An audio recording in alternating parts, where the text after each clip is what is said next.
What's going on, everybody? Welcome to Jemiah's World Podcast, and today we're going to be talking about the Week 3 recap of the NFL season for the 2018 Sunday games. The Sunday night game between the Patriots and the Lions, I'm going to get to with the probably by itself or with the Monday Night Football game with the Pittsburgh Steelers, all right? So we're going to jump right into it. You guys should have already seen the Jets and the Browns recap because that was a very exciting game, and we were able to see that the beginning of Baker Mayfield is going to be there. Definitely check out the previous post if you haven't seen it. We're going to jump right into the Saints and the Falcons, and the biggest thing about this game was Drew Brees. He broke the completion, the completion record. Not only that, that spin move though, the hunger, dog. Like I'm gonna be honest with you. Drew Brees is about as fast as the snail from, like Gary the Snail from SpongeBob. He's about as fast as Gary the Snail. Now, we all know how fast Gary the Snail moves, and he was able to spin move two defenders. And I'm going to tell you why that happened. The NFL is becoming very, very, they're very, very, I don't want to say soft because it's still such a violent game, but they're starting to put too much emphasis on the fear of what already happened in the past, and it's taken away from what football can be in the future. Because regardless of how safe you want to make this game, people are going to get hurt. And even after you do all the research, you got to look back. Somebody actually told me this. They were like, listen, do you notice that people didn't get injured as much when they played more violent earlier before all these things started happening? Now, you can look at it two different ways because now a lot of those dudes have all kinds of crazy stuff with their brain afterwards and stuff like that. But pretty much it was an old head I was talking to in the barbershop, and he was saying back in my day, people didn't really get hurt like that. But that's the situation. That's the NFL that we're in right now. And that's what happened. Drew Brees was pretty much more of what it was about, even though Matt Ryan played unbelievable. And Calvin Ridley is just a stud. And he took advantage of everything that he got because they're going to take away Julio Jones. And that's very unfortunate, for Julio Jones and his numbers and for a lot of you guys that are doing fantasy football. But I'm going to tell you who it's not very, very bad for, his pockets. Julio Jones' pockets are large. So as long as he got his contract, he's good. He's going to be paid. He's going to be a distraction for most games. But in some games, he's going to show up. It's very, very difficult, though, for a superstar. But I'm happy that he's not as ridiculous as Antonio Brown when it comes to stuff like that. Because Antonio Brown, he's just a different type of animal when it comes to that. And he just shows, very obviously that he's more about himself than the team. And like I said, I don't know him. You know what I'm saying? All I do is watch and see the things that he does. And like I said, I have nothing against Antonio Brown. It's just the fact that I believe that certain things like that, it's all about when you're losing, it shows a lot about your character with your behavior. The same way when you win. When you got to lose with class, you got to win with class. It's as simple as that. All right? And Matt Ryan played very, very well. He had, listen, bro. What do you have, like 5 touchdowns? I'm trying to think. He had 3. How many? Didn't really have like 3? This dude, he was unbelievable. I don't know what he was doing, bro. It was outrageous, though. The dude was just throwing dots, doing whatever he wanted. But ultimately, they lost to the Saints.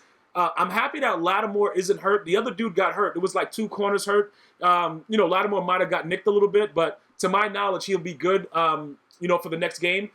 Other than that, the Falcons look pretty good, but this is an NFC South matchup that you're going to expect games like this to happen. These are 2 tough teams. They know each other. They play each other all the time.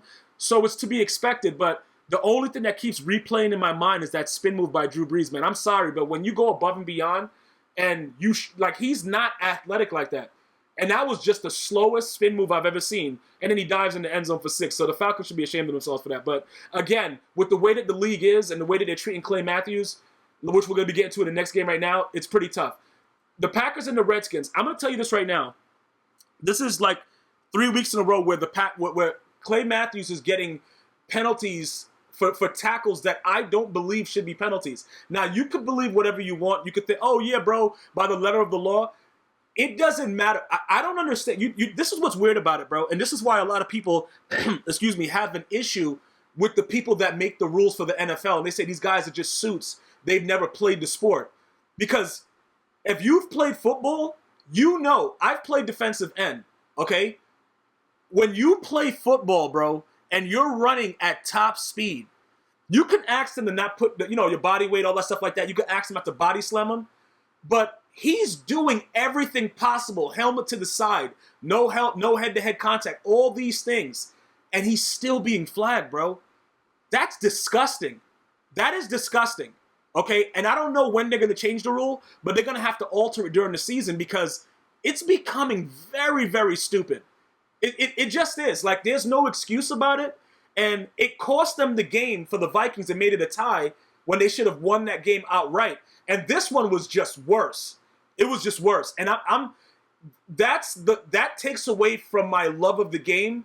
And like I said, the NFL is trying to protect themselves from lawsuits, but those are disgusting calls. Because whether you're a Packer fan or you're not a Packer fan, you got to know that's a bad call, man. And that's what people appreciate when we can say to each other, you know what? Yo, look, man, that's my team. That was a bad call. You know what I'm saying? Like, you got to be able to do that if you're, like, true to the game. Because at the end of the day, we all love football. You guys might, be fans of teams. But this is really drawing the sport down. Other than that, Aaron Rodgers, he looked a little bit iffy throughout the entirety of the game. Adrian Peterson is just looking like a man amongst boys. Alex Smith went deep. I didn't even know that dude Richardson was on that team. I guess Seattle must have dropped him. But regardless of the situation, this was a major upset for the Packers. I just want to point that out. Because I don't think many people saw the Redskins winning this game. Even though they're home, whatever. I didn't see this happening. But that was a turning point in the game. And when Clay Matthews got called for that penalty, and football is a momentum sport, bro. So once that happened, that completely that destroys everything that the Packers are working for. And it's just very disheartening to see it happen with a sport that I love. And I just we gotta just see, are they gonna change it? Are they gonna keep it going the way that it is? Because I really don't like it. And I don't know how you guys feel, but I would love to hear your opinions in the comments. Because that took everything out of me to see that.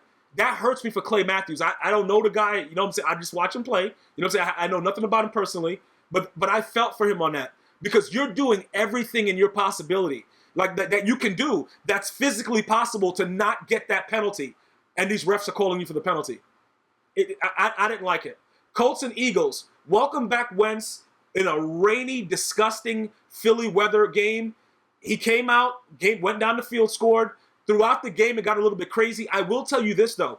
I love the way that he looks coming off of his ACL, LCL tear. I love that. I love the way he looks. I feel bad for this gentleman also because I think they would have still won the Super Bowl with him in there. And he should have gotten that MVP. Foles shouldn't have went on whatever. We all know about what Foles did, but it should have been this. It should have been Carson Wentz. And that's just how I feel about it. So, yeah, I'm hating on Foles, but it should have been Carson Wentz. I'm happy to see him back. Andrew Luck looked pretty good also. The Colts defense was decent. Obviously, the offensive line, they did their best on the last play of the game. Andrew Luck gets sacked, and it came down as a nail-biter. But it was a very, very tough game to play in that type of weather situation. And I'm just happy that Carson Wentz was able to come back, get his feet wet, literally with the weather, and, pull out the win because that's huge. And he's going to be a little bit rusty. You saw a lot of that stuff going on in the game, some bad throws, things like that. But he was still elusive. It didn't look like he was scared to move around in regards to his knee, so I like that a lot. And I really enjoyed, he brings energy to the field, sort of like Baker Mayfield. He brings an energy to his teammates, and I love to watch that. As somebody that enjoys football, I love to see when the quarterback really commands the huddle. Not all quarterbacks do that, just so we're on the same page. The Bills and the Vikings. I'm very disappointed in the Vikings, man. But I don't know if you guys remember, I told you guys this since week one. Kirk Cousins, it's a reason why the Redskins didn't want to sign him long term. And this is probably the only thing that Skip Bayless will ever get right in his life. They overpaid for Kirk Cousins. And it's glaring to see that. Now, their defense was horrendous. Okay? The defense was disgusting. You're out there getting beat down by a rookie QB, and it's like, did Anthony Barr get hurdled? Like, what? You know what I'm saying, bro? Like, what are you guys out there doing? Anthony Barr is 6'5". He's 6'5", and he's getting hurdled. That's pretty much what the game was. It was a complete disaster. I don't know how else to really describe what they were doing. You know what I'm saying? Like, I'm thinking about it. I'm like, how is this even going on where the Bills are blowing up the Vikings? Like, I flip through the games and I'm like, okay, let me go and check this game. I'm like, what? You know what I'm saying? 17-zip, what? And then it just keeps getting worse. And then Kirk Cousins is throwing picks. He's doing whatever he wants. And he's like, you know what? You guys signed me. It's your fault. You can see that in his face. You ever try to read what these guys are thinking? See, if you guys watch the game in depth and you try to you look at like the mouths moving and stuff like that, you start to think about different things. And that's something that I was thinking about. I'm looking at his face. I'm like, hold on, bro. What's going on right now? You know what I'm saying? Like, why is Kirk Cousins' face? But his face always looks like that. And I think that's why the Redskins never signed him, because the way his face looks. He just looks weird, bro. He looks like a guy that doesn't really care. He's going to go out there and throw a pick, and it doesn't really matter. Now, a lot of you guys might say it wasn't all on Kirk Cousins, and that's agreeable. I can say it wasn't all on him, but he gets a decent amount of blame, because when the ball was put in his hand for him to make plays, he just didn't. And you're getting all this money. People want results. It's just natural. Like, if you putting out, you're going to want something in return. The Vikings have to be very, very nervous right now after this loss, because it pretty much paints a picture of how to really beat them with Kirk Cousins as the quarterback. Because if you're able to defensively scheme for him, you can see you'll get turnovers. A lot of stuff will go. You'll be chaotic. And then you see how to play their defense. Now, I don't know what Xavier Rhodes is doing, but the road was open. Barr is getting manhandled. Harrison Smith, listen, I don't know what they were doing. I don't want to act like I know what they were doing, but they played like trash. Point blank, period. Raiders and the Dolphins, I'm ready to fire John Gruden right now. You have Marshawn Lynch. They go for it on 4th down. They give it to the fullback. Why are you doing that? That doesn't make any sense. Why would you give the ball to the fullback when you have beast mode in the backfield? Did you not see what happened in Seattle? Do you not see, like, bro, what are you doing right now? John Gruden he's going to be a bigger bust than Kirk Cousins. But what's weird about it is you get rid of Khalil Mack, and all we see Khalil Mack doing is sacking people and getting fumbles and turnovers and helping boosting the Bears. Now, a lot of you guys that watch my podcast were saying, oh, you're acting like the other Bear players weren't good. They didn't have a top defense. You guys were not as good without Khalil Mack. You are that much better. We're going to get to the Bears in a second, but I'm only giving you the emphasis. When you add a great player to a team that has a good team defensively, you're going to be that much better. The Dolphins are 3-0. I cannot believe this. It just doesn't make any sense. I'm in complete shock, but it doesn't matter. Broncos and the Ravens. All right. Bro, Case Keenum, that's what you wanted, right? You guys want, I think John Elway said that in his press conference. We got our quarterback. That's what he said. Now, I know that you have to lie to make it seem like everything is okay. I understand that. It's marketing, bro. Like, you can't say, we didn't want him. But you got to be glad that you didn't spend the money for Kirk Cousins. You see how life works? Sometimes you don't get what you want, but it still works out in your favor. Because you paid less for Case Keenum than you would have for the other guy if you had the money, because you thought he was the better QB for the team. Now you see what I'm saying. Kirk Cousins, he's a decent QB, but he makes very, very bad decisions. Case Keenum is an average guy that deserves some money from the way that he played for the Vikings last season. Point blank, period. It is what it is. The Ravens went out, and they dominated you. Like, you know what I'm saying, bro? You got Joe Flacco out there doing whatever he wants. They're running for touchdowns. Dudes are doing the wildest celebrations I've ever seen in my life. I don't even know what's going on. I'm like, hold on, what's happening over here? And it's just like pure domination. And this was going up against the defense. I can't blame the offense completely, because defensively, the Broncos looked very, very bad throughout the game. They looked very, very bad, but still, all in all, they went scoreless for 3 quarters, so I got to look at the offense too. You know what I'm saying?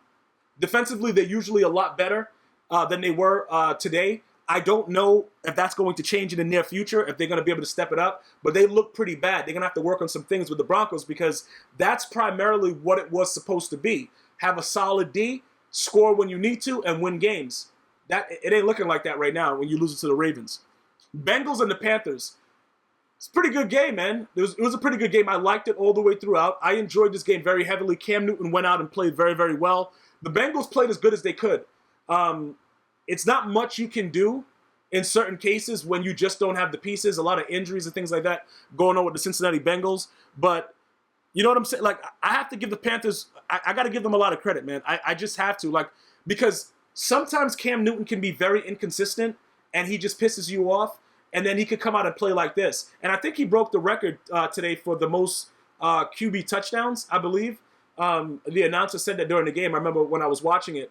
And they played very well. They did. They really played well.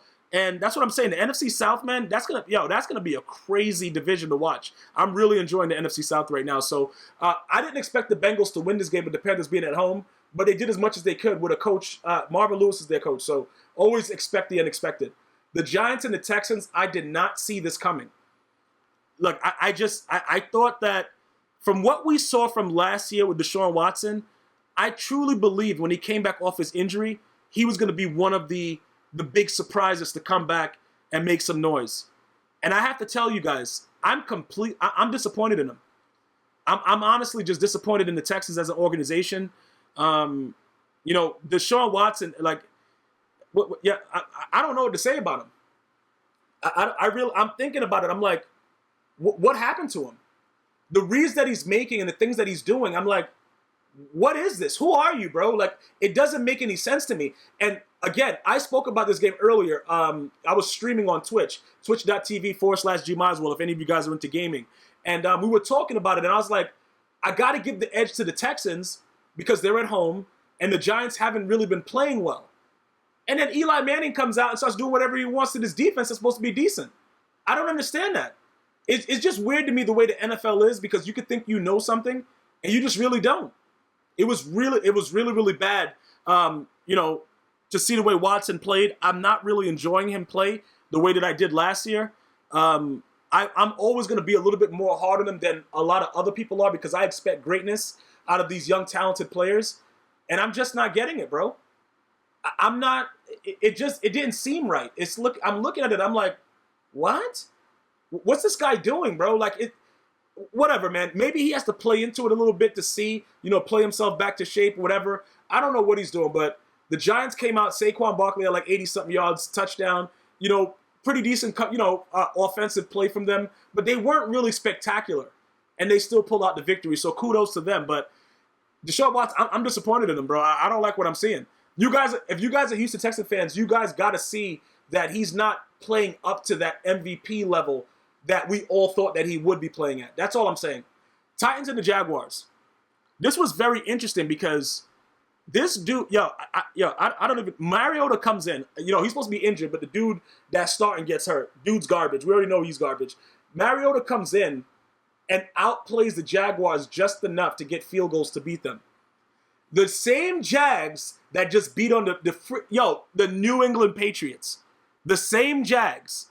They go out there and lose to the Titans. That's the way the NFL goes, man. The NFL is a dangerous, dangerous thing, because you think you know something and you're like, it's no way the Titans are going to win this game. And I'm looking at it and I'm like, Blake Bortles is garbage. And it's like, what is going on right now? How is this happening? And then you realize, you're like, Blake Bortles was always garbage. But he does stuff to make us think that he's good in some games. So we can't figure him out. Like, we know he's garbage, but is he trash? It's like, what? I'm looking at, bro, make one play. Make one play. Because you got to think about it. The defense gave up 9 points. Regardless of what you want to say about the Jaguars losing this game, they gave up single digits. What is the offense doing? That's what I'm trying to explain to people. Like, I can't blame the Jaguars defense. They did what they're supposed to do. You hold the team to 9 points, the offense got to do something. This is ridiculous. You let Mariota come in. The dude can't even grip the football. He's running around being an idiot, and he's just beating on you. What is going on, bro? You know what I'm saying? Like, this is a situation, right? Teams are going to be able to make plays regardless of how bad they are. They're going to still be able to make plays. And the Jaguars did enough to keep them, you know what I'm saying, with 3-3. Ramsey was really, really upset, though. He tried to go offsides on that field goal block. He was really trying to block that. But anyway, you have to be able to put some points up. And that's always been the Jacksonville Jaguars' Achilles heel. You got to get rid of Blake Bortles.